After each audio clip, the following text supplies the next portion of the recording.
Buenas tardes,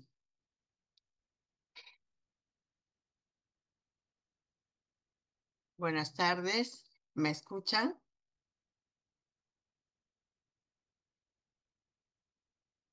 Buenas tardes, doctora. Sí se le escucha. Quisiera saber si pueden ver mi pantalla.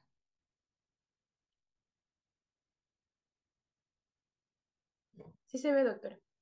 Muchas gracias.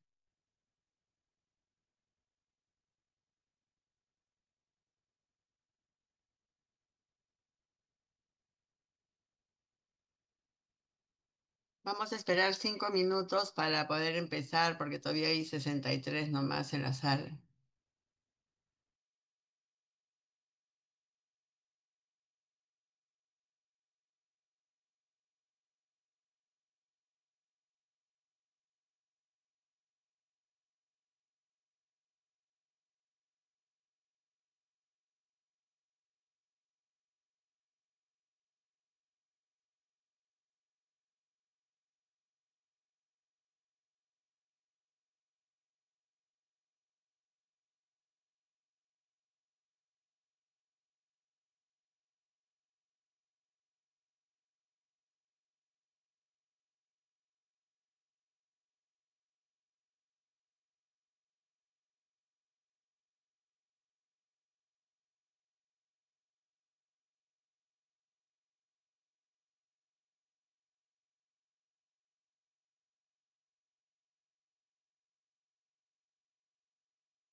Bueno, Recording in progress.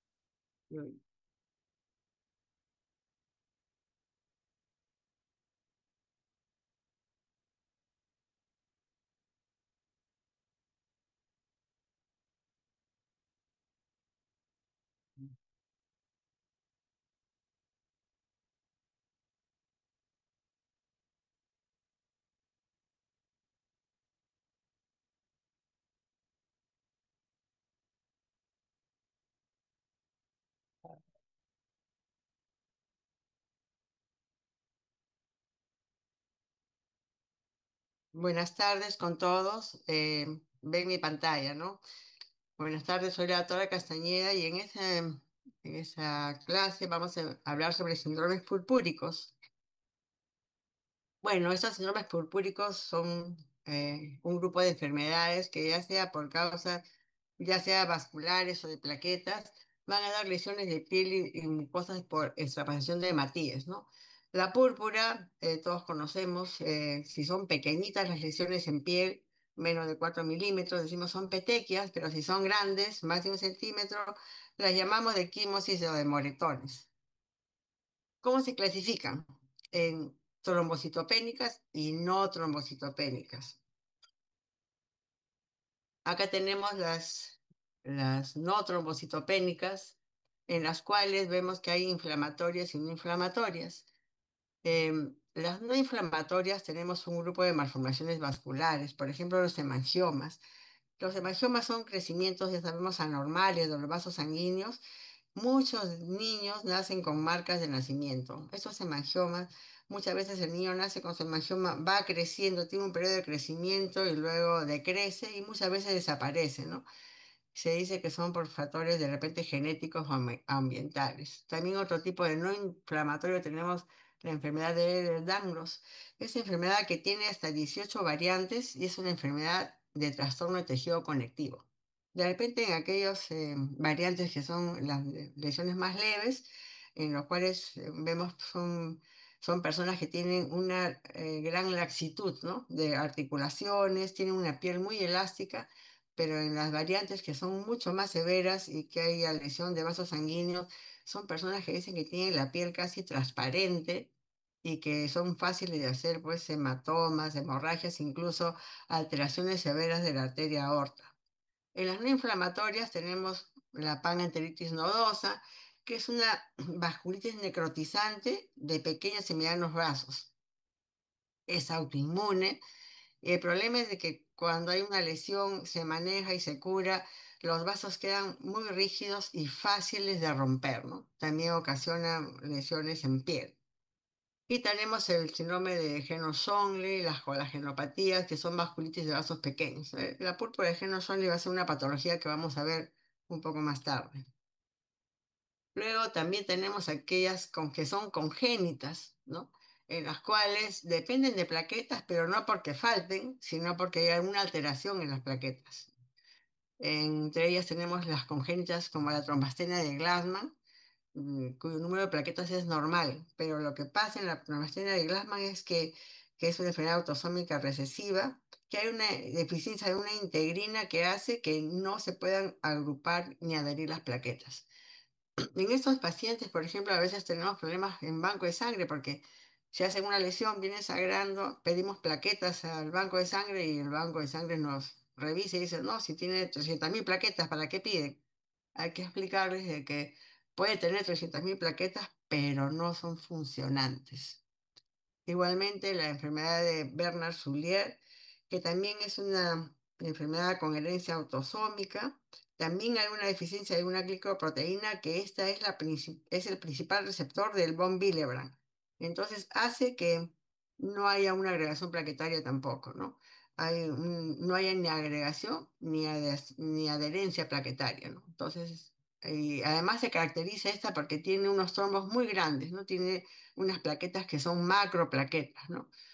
Son dos enfermedades que tienen plaquetas suficientes pero no funcionantes.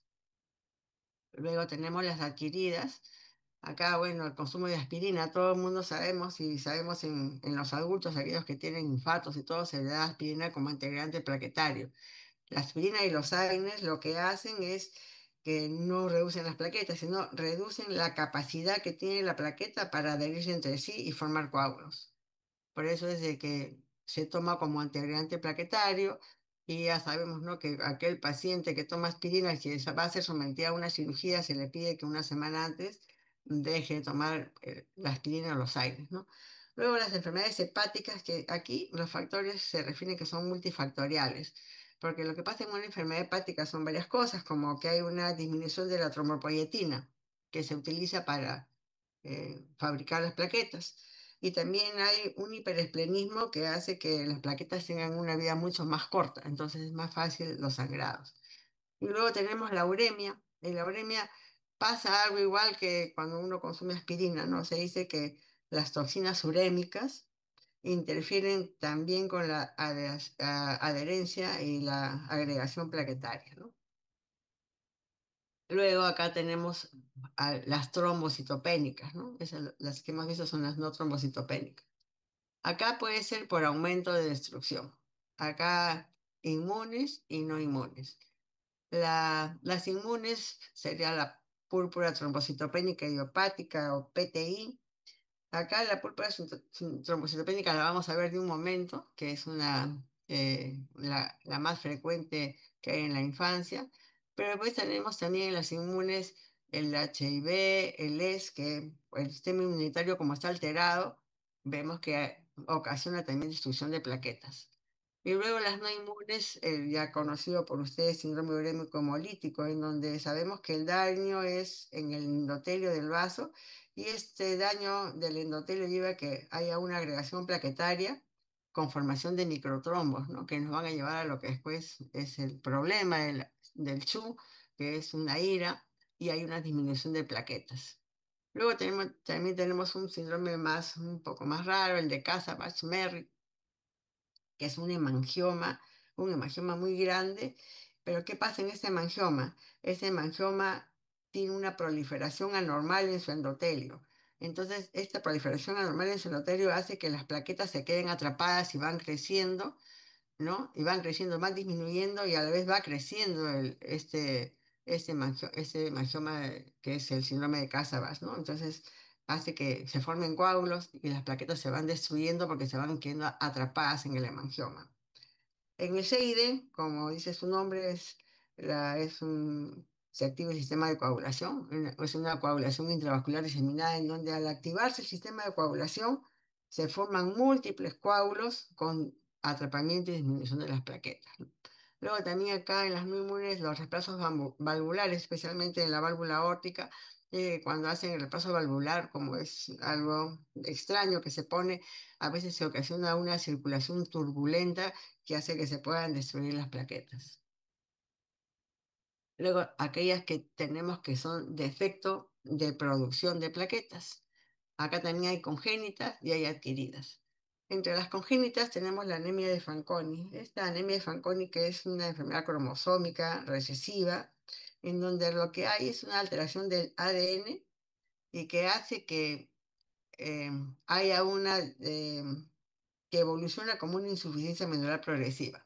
El paciente nace y conforme va creciendo, de repente va a comenzar a tener disminución de plaquetas, de glóbulos blancos. Al final pareciera que es una anemia plástica, pero es una cosa que es cromosómica recesiva. Y el síndrome de TAR, que es raro, que es un síndrome que tiene dos componentes, trombocitopenia y ausencia del hueso radio en ambos brazos, ¿no? Luego las adquiridas, ya pues la anemia plástica, ¿no?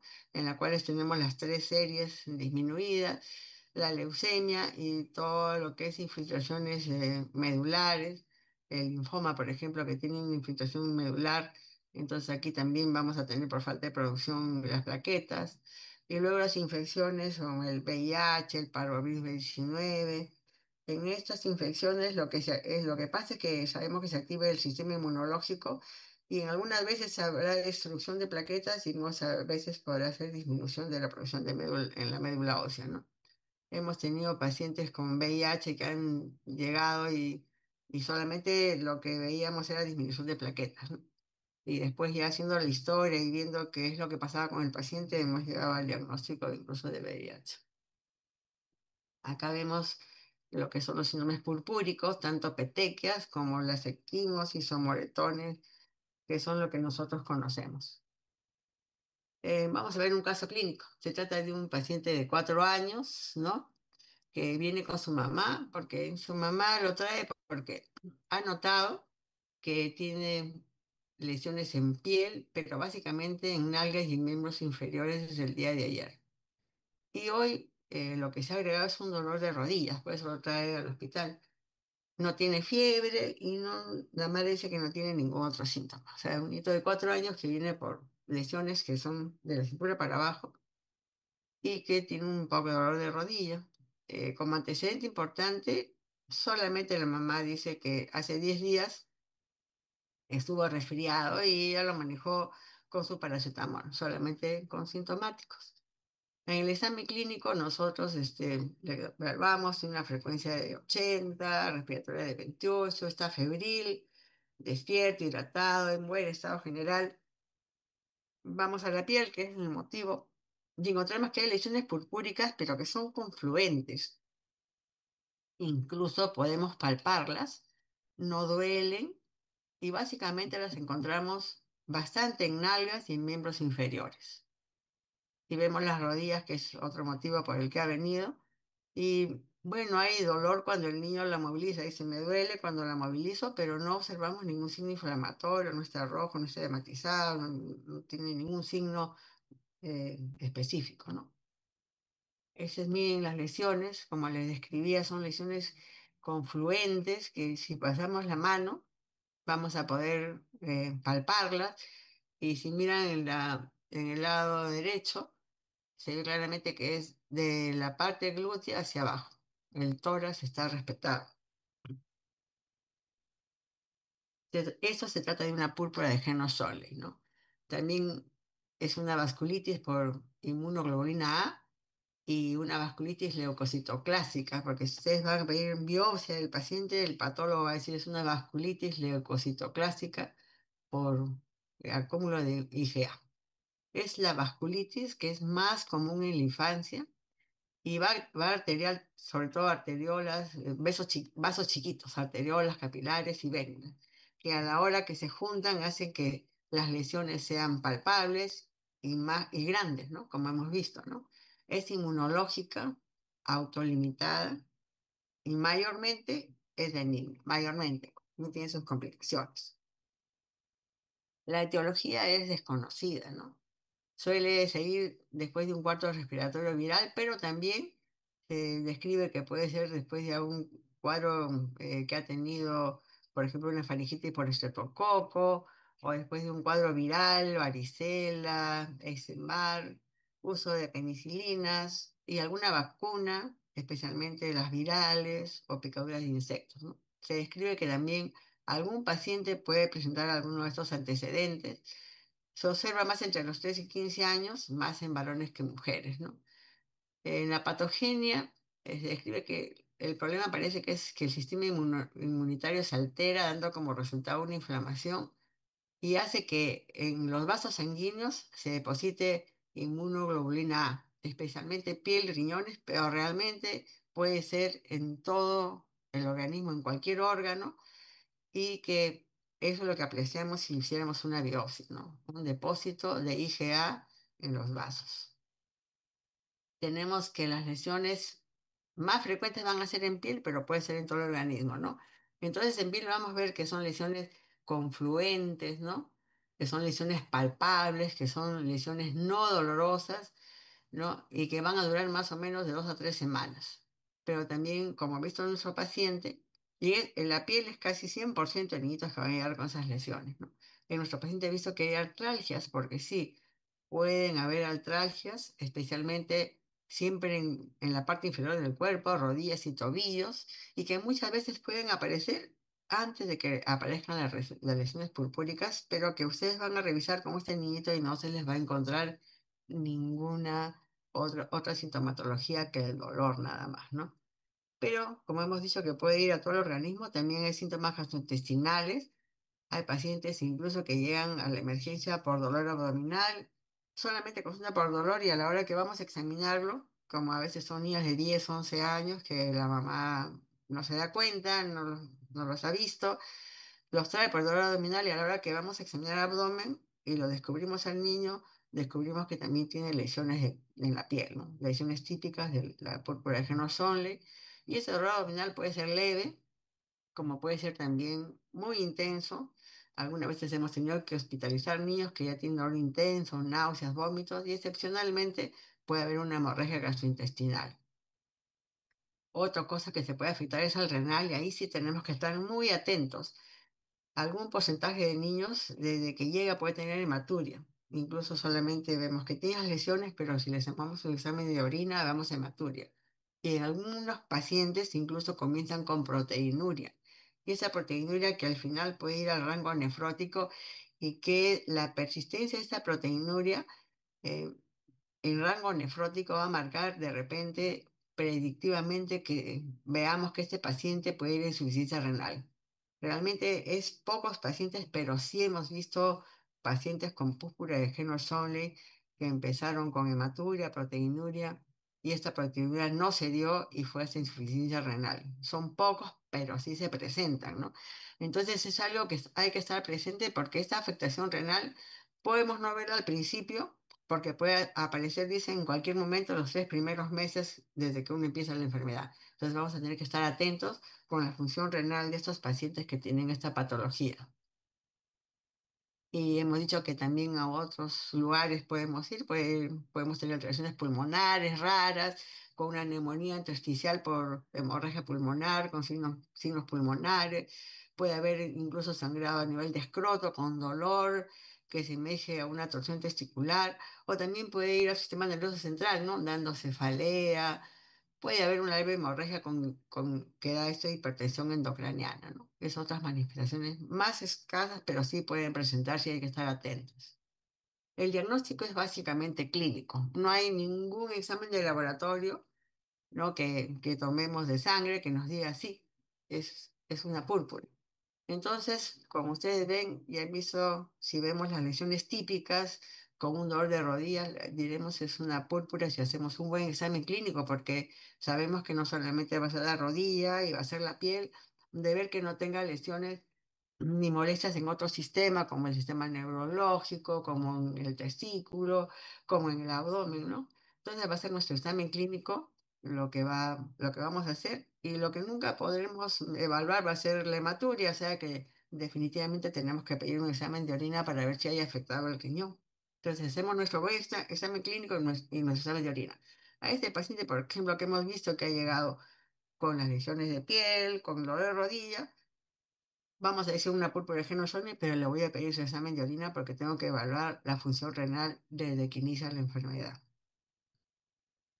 Ahora, si el paciente presenta un cuadro clínico que no estoy muy segura, porque puede haber pacientes que a veces nos ha tocado pacientes que no solamente tienen en nalgas y en piernas, sino también en brazos o en tronco, no estamos seguros o que viene con complicaciones, ahí sí vamos a tener que hacer un poco más estrictos en nuestros análisis, ¿no? Vamos a tener que tomar hemograma, perfil de coagulación, si el sedimento urinario tiene hematuria o proteinuria, vamos a tener que hacer una evaluación perfecta de la función renal para ver cómo está, ¿no? De repente al principio normal, pero eso vamos a tener que evaluar en el tiempo.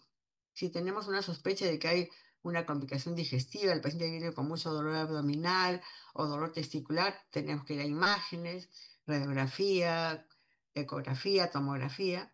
Y lógicamente, ante una duda, si tomamos una biopsia del órgano que está afectado, puede ser de piel, vamos a ver que el patólogo nos va a decir es una vasculitis leucocitoclástica con depósitos de IgA. Ahora, diagnóstico diferencial, bueno, con el PTI, pero vamos a ver después el PTI y de repente las lesiones no son tan parecidas, ¿no? El síndrome urémico hemolítico, ¿por qué? Porque estamos viendo que igual que el otro puede cursar con problema dérmico y problema renal. Con linfoma y leucemia porque estas patologías va a hacer que por la baja de plaquetas, por el problema de que tiene infiltración medular, de repente vamos a tener muchas petecas, lesiones en el cuerpo y por la sepsis que también puede darnos plaquetopenia, lesiones, no plaquetopenia, sino lesiones de piel. Cuando indicamos hospitalizar, muy rara vez, porque muy rara vez se complica, pero si tenemos un paciente con dolor abdominal intenso o con cefalea intensa que no va a poder tener una buena vía oral, lo vamos a hospitalizar, ¿no? Probablemente el dolor intenso porque hay que calmar el dolor abdominal intenso, ¿no? Lógicamente si veo sangrado gastrointestinal, alteración de conciencia. Si el dolor articular fuera muy grave y el paciente no puede deambular, o si yo veo que el paciente está haciendo un problema renal, ¿no? Síndrome nefrótico o presión alta. En esos casos tendría que hospitalizar mi paciente. Pero el tratamiento fundamentalmente va a ser el que vemos en el 1-1, ¿no? Ese pacientito que ha venido del caso que les he presentado, que solamente tiene un dolor a la movilización y está con las lesiones, lo que haré, le diré a la mamá que tiene que hacer reposo, porque lógicamente le va a doler más y va a empeorar la lesión del el dolor de la rodilla. Le daré su analgésico, le daré paracetamol y le diré que esté con una dieta adecuada y le explicaré que va a tener un tiempo, va a durar de repente unas 3 semanas, pero que tiene que paciencia y eso va a pasar, ¿no? Si la mamá regresara y me dijera, ¿sabe qué? El paracetamol no le hace efecto, no sigue doliendo la rodilla, pero el paciente está estable, entonces lo que voy a cambiar es un AINES, ¿no? Le daré ibuprofeno, ¿no? Claro que si mi paciente viene con mucho dolor abdominal, si lo veo que tiene falla renal, ahí sí, aunque hay una controversia de esto, porque hay autores que dicen que hay que observar, pero realmente a veces es difícil si vemos que el paciente se está complicando, si no ha mejorado. En estos casos usamos corticoides vía oral o endovenosa, depende de cómo sea el paciente. De repente aquel del dolor abdominal intenso va a tener que darle endovenoso, ¿no? Lógicamente que voy a este paciente a evaluarlo por ya el nefrólogo, porque si estoy viendo que está haciendo un paciente un síndrome nefrótico, por el reumatólogo, que lógicamente irán a otros tratamientos, ¿no? Ellos a veces usan Dapsona, ya de repente la lesión si es muy severa, rituximab, ciclofosfamida, pero la mayoría de nuestros pacientes, la mayoría de lo que ustedes van a recibir de repente cuando sean internos en la emergencia, va a ser aquel paciente como les he presentado, en donde el reposo analgésico y una hidratación adecuada y hablar bien con los padres va a ser la solución del problema, porque la, la mayoría de pacientes tienen muy buena evolución clínica, no hay nada. Algún paciente puede tener un brote, otro brote, pero que la mamá ya sabe manejar, se va a autolimitar, pero lo que sí, ya les digo, que la parte renal es la que nos va a atender siempre en precaución y que hay que avisar a los papás, ¿no? Y que se recomienda que los siguientes 6 meses desde que empezó el diagnóstico, veamos al paciente mensualmente y hacemos un control de orina y de presión arterial para estar seguros de que el problema que ha habido en la parte renal se ha superado y el paciente está bien, ¿no? Entonces, la recomendación es más que todo en la función renal. Ahora vemos otro caso clínico. Tenemos otro paciente igual de la misma edad, de 4 años, la misma edad que viene porque la mamita le ha notado que tiene lesiones rojizas, pero a esa diferencia ella le ha notado que tiene en la cara, en el tronco y en la piernita. Es un paciente que la mamá dice hace 3 días sangró un poco la nariz, pero logré con presión pararle el sangrado. Y hace una semana, igual que otro paciente, tuvo un cuadro respiratorio alto. La mamá igual lo manejó con su paracetamol, nada más. Examinamos al paciente y vemos que tiene una frecuencia respiratoria de 19, cardíaca de 94, una presión arterial de 100,60 y lo examinamos de piel. Y ahí vemos que, así como dice la mamita, tiene petequias en cara, en tronco, en muslo, en brazo derecho. Además vemos que en las piernas tiene no solamente eso, sino quimosis o moretones. Examinamos bien pulmones, cardiovascular no hay nada, abdomen, no encontramos visceromegalia, sistema linfático no hay neuropatías. Bueno, aquí como las lesiones son diferentes a las que hemos visto en el otro cuadro, que son lesiones palpables, confluentes, en- acá sí, lógicamente que pensamos acá hay algo con las plaquetas. Le tomamos un hemograma y nos damos con que tiene, disculpen, leucocitos de 1500, una buena hemoglobina de 13, pero 8000 plaquetas. El paciente está tranquilo, pero está con plaquetopenia, que es por lo que lo ha llevado la mamá. Entonces, acá miren, esas son lesiones muy diferentes, son petequias, Parece que hubiera un sangrado a ese niño de la mano izquierda, parece que se hubiera rascado ahí, pero realmente no son confluentes ni son palpables. Este niñito de la mano izquierda incluso tiene un equimosis más abajo. Entonces es un paciente diferente, que las lesiones son completamente diferentes, además están distribuidas en todo el cuerpo. ¿Por qué? Porque eso se trataría de un PTI o una púrpura trombocitopénica idiopática, que es la causa más frecuente de trombocitopenia en la infantil, es inmunológica y decimos que se caracteriza porque vamos a encontrar siempre un recuento de plaquetas que es menor de 100.000 plaquetas. En niños, igual que el otro, es autolimitado. La mayoría de casos es en edad preescolar hasta escolar, 9 años. Y en el 60% de casos puede existir una historia previa de una infección viral o vacunación. Igual como este paciente que presenté, que dice que había tenido un cuadro de resfrío unos días antes. Pero hay sí un grupo de pacientes que viene y realmente dice que el paciente ha estado perfecto, que no ha tenido ningún resfrío, no lo han vacunado, nada, ningún antecedente y viene con las petequias, ¿no? No es hereditario y lógicamente que acá lo que vamos a encontrar es anticuerpos antiplaquetarios circulantes. ¿Cómo se clasifica? En agudo, cuando este episodio dura menos de 6 meses, porque no ocurre rápido, demora y a veces puede ser un solo episodio o de repente como dos episodios, ¿no? Tiene las plaquetas bajas, como que sube, vuelve a bajar, pero después vuelve a subir. Pero todo se resuelve en los primeros 6 meses y después ya el paciente lo vemos normal. En cambio, el PTI crónico es aquel que más de 6 meses, que le hemos dado tratamiento, que se ha manejado, que se ha estudiado y a pesar de todo, el paciente persiste con plaquetas bajas y muchas veces con plaquetas con riesgo de sangrado, ¿no? Hemos tenido pacientes, por ejemplo, que han demorado 3 o hasta 4 meses en reponerse a pesar del tratamiento, en tener sus plaquetas normales.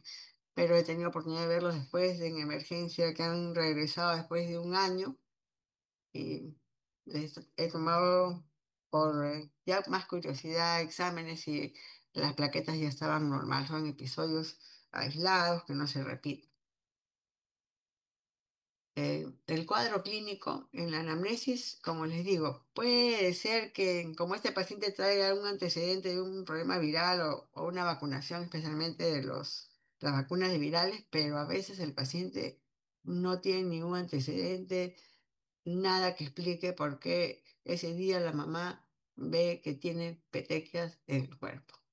En el examen clínico luego vamos a encontrar petequias, equimosis, hematomas, ¿no? Como hemos visto en las fotos de los niñitos. A unos pacientes también pueden tener, lógicamente, con plaquetas bajas, depende, epistasis, gingivorragia sobre todo. Excepcionalmente, puede haber una hemorragia gastrointestinal, urinaria, y lo que sí es muy grave, la complicación más grave que hay, que tengamos una hemorragia intracerebral o intracraneal. El diagnóstico generalmente es por exclusión, ¿no? Entonces, si es por exclusión, realmente tenemos que estar muy seguros de que no es otra la causa de que nuestro paciente esté con las plaquetas bajas. Entonces ahí tendré que pedir un hemograma completo, realmente las plaquetas que ya he pedido, el perfil de coagulación, evaluar si hay hematuria asociada, urea-creatinina, pruebas hepáticas, serología infecciosa, ¿no? Ya les he dicho que hay pacientes que han llegado solamente con plaquetas bajas, incluso el hemograma y las leucocitos y ¿cómo se llama? La hemoglobina no baja y plaquetas bajas, ¿no? Pero plaquetas no menos de 100.000, pero como 90.000 para estudio, y incluso las mamás a veces cuando hacíamos las preguntas de enfermedades nos decían, sí, solamente tiene enfermedades comunes, normales, ¿no?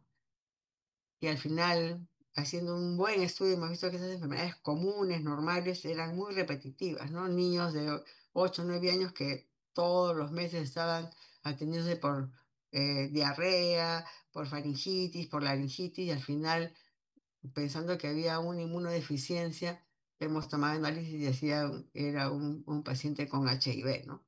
Entonces hay que estar muy seguros que no es HIV, que no es un dengue, bueno, tiene otras características y cualquier enfermedad infecciosa. Entonces ya tomamos un panel de enfermedades infecciosas, ANA y ANCA, que también están relacionados con problemas inmunológicos que alteran las plaquetas, frotis de sangre periférica para ver que solamente de repente las plaquetas son las alteradas, TSQ, lógicamente anticuerpos antiplaquetarios, que es lo que van a presentar estos pacientes, y si es que hay hepatosplenomegalia, hay otras series alteradas si tomamos el hemograma, o si es un paciente que es un PTI, pero no mejora el tratamiento. Y algo pasa, entonces iremos a un estudio de médula ósea. Eh, la, la gravedad es una cosa difícil en estos casos. ¿Por qué? Porque si bien, si tenemos un paciente que tiene menos de 10.000 plaquetas, como mi pacientito que he presentado, ¿no? Es más fácil que sangre y si sangra, lógicamente las manifestaciones hemorrágicas van a ser muy grandes. Puedo tener como él que tiene 8.000 plaquetas y no está sangrando, pero puedo tener un niño de 4.000 plaquetas que está con una hemorragia cerebral, por ejemplo. Entonces aquí la gravedad realmente la va a dar no solamente el número de plaquetas, sino la clínica que estemos viendo en el paciente. Como le digo, he tenido pacientes de 5.000 plaquetas que caminan tranquilos, solamente tienen lógicamente petecas, equimosis en piel y mucosas, bastantes petecas, equimosis en piel y mucosas. A veces no decimos parece una peteca completa del paciente, pero está tranquilo, caminando, come y todo. Y puede tener uno que tiene más plaquetas, pero que está sangrando. Entonces aquí va a depender de las plaquetas y el sangrado, para que uno haga la estimación de la gravedad. Entonces acá tenemos, si el paciente tiene menos de 20.000 plaquetas y está sangrando, será más grave. Si tiene menos de 20.000 plaquetas pero no sangra, pero sabemos que tiene muchas más posibilidades de sangrar, será del grupo 2. Si tenemos entre 20 y 50.000 plaquetas, ahí es dudoso, pero sí, les digo, sí puede tener una hemorragia intracerebral y ser grave.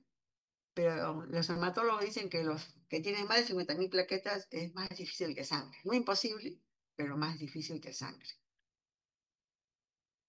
Entonces aquí el tratamiento empieza por las recomendaciones. Tenemos que tener en cuenta que estamos hablando de niños y los niños son difíciles, no entienden como los adultos. Entonces hay que hablar bien con los papás. Bueno, lógicamente que no puedo pincharlo ni poner intramusculares, ¿no? Y tampoco pueden cepillarse los dientes, porque el hecho de cepillarse los dientes, si mi paciente ese de 8.000 plaquetas comienza a cepillarse los dientes, las cerditas del cepillo, si son muy gruesas, pueden lastimar la encía. Y mi paciente que no estaba sangrando y que tiene gran posibilidad de sangrar porque tiene 8.000 plaquetas va a comenzar a sangrar de encías. En esos casos lo que hacemos es a la mamá le decimos que tiene que hacer higiene de la cavidad oral con agua bicarbonatada y con un algodón. No cepillo dental, con un algodón y con agua bicarbonatada, o si quiere poner hasta pasta dental, pero no usar cepillo dental. Lógicamente una dieta adecuada. Mire, un simple caramelo. Un simple caramelo que cuando uno lo va chupando se hace vidrioso. En mi paciente con 8.000 plaquetas, lo único que conseguiría es un sangrado a nivel de paladar. Entonces, mi paciente que no está sangrando, comienza a sangrar. Hasta morder una manzana, porque la caja de la manzana puede incrustarse entre los dientes y hacer una lesión en un paciente que tiene plaquetas bajas y va a sangrar. Entonces, hay que decirle que tiene una dieta blanda, nada que pueda lastimar todo blando, o sea, no puede comer nada duro. Lógicamente que tenemos que evitar todo aquello que ya hemos visto que altera la agregación plaquetaria, la acetil salicílico, AINE, y lógicamente que si el paciente tiene alguna medicación, ver que esta no tenga nada que ver que alterar la agregación plaquetaria, ¿no? Entonces casi en niños no usamos acetil salicílico, pero sí algunos podrían estar usando ibuprofeno o alguna otra cosa, ¿no? Entonces hay que decirle que no le puede dar, que tiene que evitar eso. Lógicamente, mi paciente es escolar, juega fútbol, hace judo, de karate, full contact, qué sé yo, vamos a decirle que no va a poder hacerlo. Incluso que no va a poder hacer ejercicios físicos, que va a tener que estar tranquilo. Y aquí es la parte más difícil de poder hablar con el niño y la mamá y convencerla de que realmente tiene que estar tranquilo. Hasta en casa, a veces con los dos hermanos, ¿no? Que uno tiende a hacer a veces juegos bruscos, ellos van a tener que aprender a estar quietos y tiene que intentarlo la mami y tiene que intentarlo el niño también, ¿no? Y decirle que no se alarme, que normalmente, en la mayoría de los casos, el curso es autolimitado y el paciente va a llegar a hacer su vida normal. El tratamiento farmacológico, realmente mundialmente no existe un tratamiento que diga que es el mejor tratamiento, ¿no? Eso es el mejor tratamiento, no hay, pero sí hay pautas específicas que nos dicen a nosotros para el manejo de estos pacientes, ¿no? Primero, que si es como mi paciente, que tiene solamente lesiones, no, es mi paciente no, porque tiene 8.000 plaquetas, pero si tengo un paciente que tiene solamente lesiones de piel y tiene más de 20.000 plaquetas, le voy a decir que solamente se le va a observar, ¿no? Observación con todas las medidas de control que ya sabemos que tiene que hacer el paciente. Entonces, pero si mi paciente tiene lesiones de piel, pero tiene sangrado evidente, ¿no? De repente está sangrando de encías. Mi paciente que tiene 8.000 plaquetas, si tiene hematuria, si de repente es un paciente que está en casa, pero no hizo caso, ha estado en la casa y le ha quedado un pelotazo. Entonces tiene un traumatismo porque es un paciente con PTI que está en observación en casa y le ha quedado un pelotazo. Sí, porque se ha ingerido AINES o algún otro factor de riesgo. Ahí está descrito que le voy a dar corticoterapia con protector gástrico.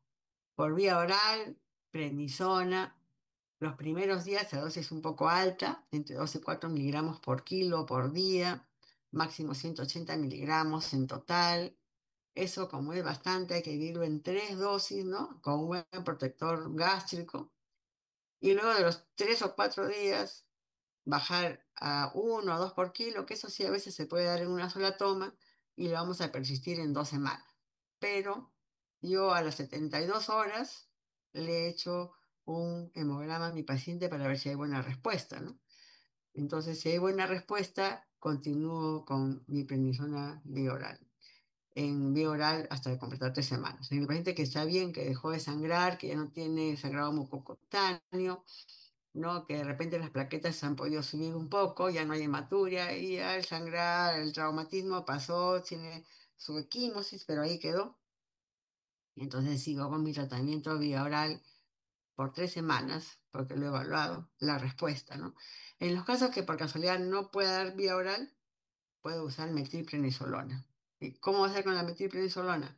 Se pone 30 miligramos por kilo por día, por 3 días, ¿no?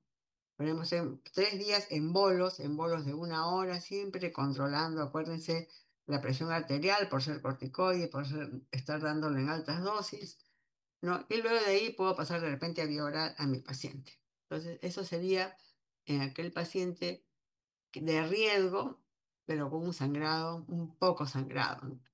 Pero ¿qué pasa si mi paciente está sangrando un montón? Si viene por una hemorragia digestiva importante, ¿no?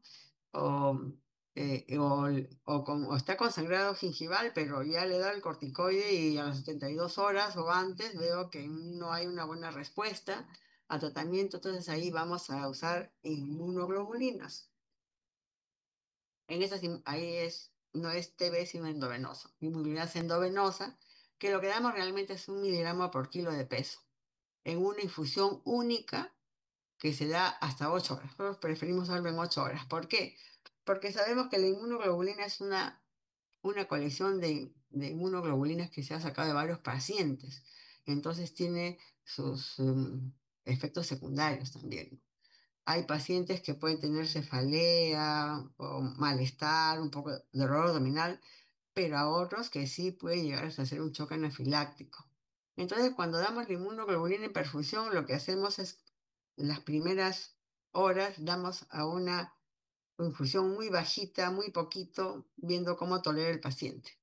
Si el paciente no tiene ninguna reacción adversa, aumentamos y completamos la infusión en 8 horas. O sea, las primeras horas siempre la ponemos a una infusión muy despacito, muy lento, porque no sabemos cómo va a reaccionar nuestro paciente ante la inmunoglobulina. Entonces, previniendo eso, lo damos lento. Si el paciente tolera bien, ya aumentamos el goteo para que en 8 horas se complete la dosis que nosotros hemos acordado para el paciente, ¿no?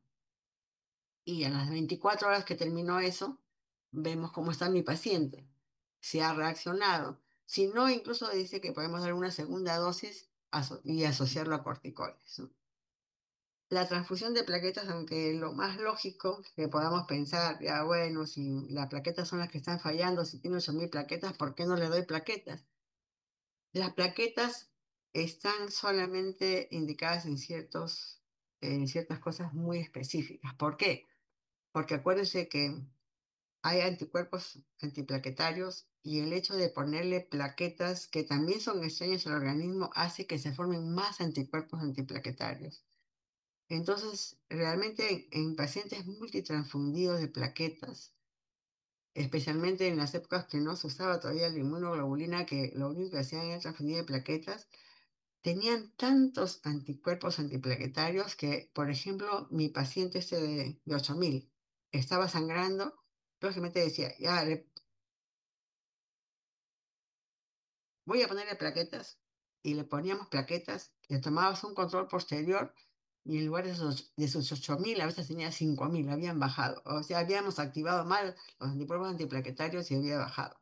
Entonces, por eso es que ahora no ponemos plaquetas, manejamos con corticoide, con inmunoglobulina y las plaquetas las dejamos solamente para los casos severos, ¿no? Una hemorragia intracraneal no puede esperar 78 horas, no puedo esperar a ver cómo funciona el corticoide y la inmunoglobulina. Sí se la ponemos, pero le ponemos plaquetas, ¿no? En aquellos que tienen hemorragia de riesgo vital, están perdiendo demasiada sangre y lógicamente voy a poner plaquetas. O si mi paciente, por ejemplo, tiene plaquetas bajas y le voy a someter a una apendicectomía que no puede esperar las 48 horas ni nada para que haga efecto la inmunoglobulina, en esas voy a poner plaquetas, siempre asociado con corticoides o inmunoglobulina. Generalmente damos con corticoides, ¿no? ¿Y por qué? Porque sabemos que las plaquetas en estos pacientes debemos guardarlas para estos eventos y que no nos haga, como les digo, ¿no? Multitransfundidos que ya tienen tantos anticuerpos antiplaquetarios que ya las plaquetas no hacen efecto. Ahora, ¿qué pasa si todo falla? Si han pasado 6 meses, si mi paciente es crónico y y realmente ya le he dado inmunoglobulina, le he dado corticoide, y la verdad es que no hay una manera de que yo pueda mejorar al paciente. Ahí solamente queda la esplenectomía. Pero la esplenectomía realmente en niños muy pequeños es de mucho riesgo. Es de mucho riesgo porque al quitar el vaso, estamos haciendo una pérdida de una función inmunológica importante que tiene el vaso de formar anticuerpos. Y lo hace especialmente muy sensible a las bacterias, a todas las bacterias encapsuladas, ¿no? Incluso ustedes, ¿no? Cuando ha llevado cirugía, porque este es su último curso, habrán visto que en los pacientes adultos que se les tiene que operar de vaso, se les tiene que vacunar contra el neumococo antes, ¿no? Porque el neumococo, el estafilococo, la Neisseria, el meningococo, realmente ellos pueden cualquier infección, pero las más graves y que van a sepsis severísima, son las bacterias cocos, ¿no? Encapsuladas de cocos, ¿no? Entonces se dice que cuando todas las medidas fallan, solamente quedaría la esplenectomía, pero siempre dicen que tiene que ser después de los 10 años. Todo el mundo recomienda que sea después de los 10 años, ¿no? Por la infección sobreagregada. Pero ¿qué pasa si mi paciente, pues, hemos tenido pacientes de 2 años, 3 años que realmente no salían, ¿no? Acá, si no fuera factible, dice que por lo menos hay que llegar a los 5 años antes de hacer la esplenectomía. Y antes de eso, uno tiene que vacunarle con todos los cocos, meningococo, no hay estreptococo, sino neumococo, pero sabemos incluso que el neumococo, las vacunas no tienen todas las cepas, ¿no? Entonces habría que explicarle bien a los padres que se hace ese procedimiento, pero con un gran riesgo potencial de un compromiso vital, ¿no? Hacen sepsis severas, muy severas, con coagulación intravascular diseminada estos pacientitos, ¿no? Eso es para terminar, ¿no? Es el tratamiento que no queremos llegar en los niños, ¿no? Y que si es que lo tuviéramos, lo ya esperar hasta los 10 años y si hay que hacer 5 años con todas las precauciones, incluso hablando a los papitos de los riesgos que hay, ¿no? Bueno, hasta ahí todo. No sé si tengan ustedes alguna pregunta al respecto. ¿Tienen alguna pregunta, alumnos? ¿Alguna pregunta? Todo claro, doctora. Bueno, si no hay ninguna pregunta, entonces nos vemos mañana con la siguiente exposición. Buenas tardes con todos.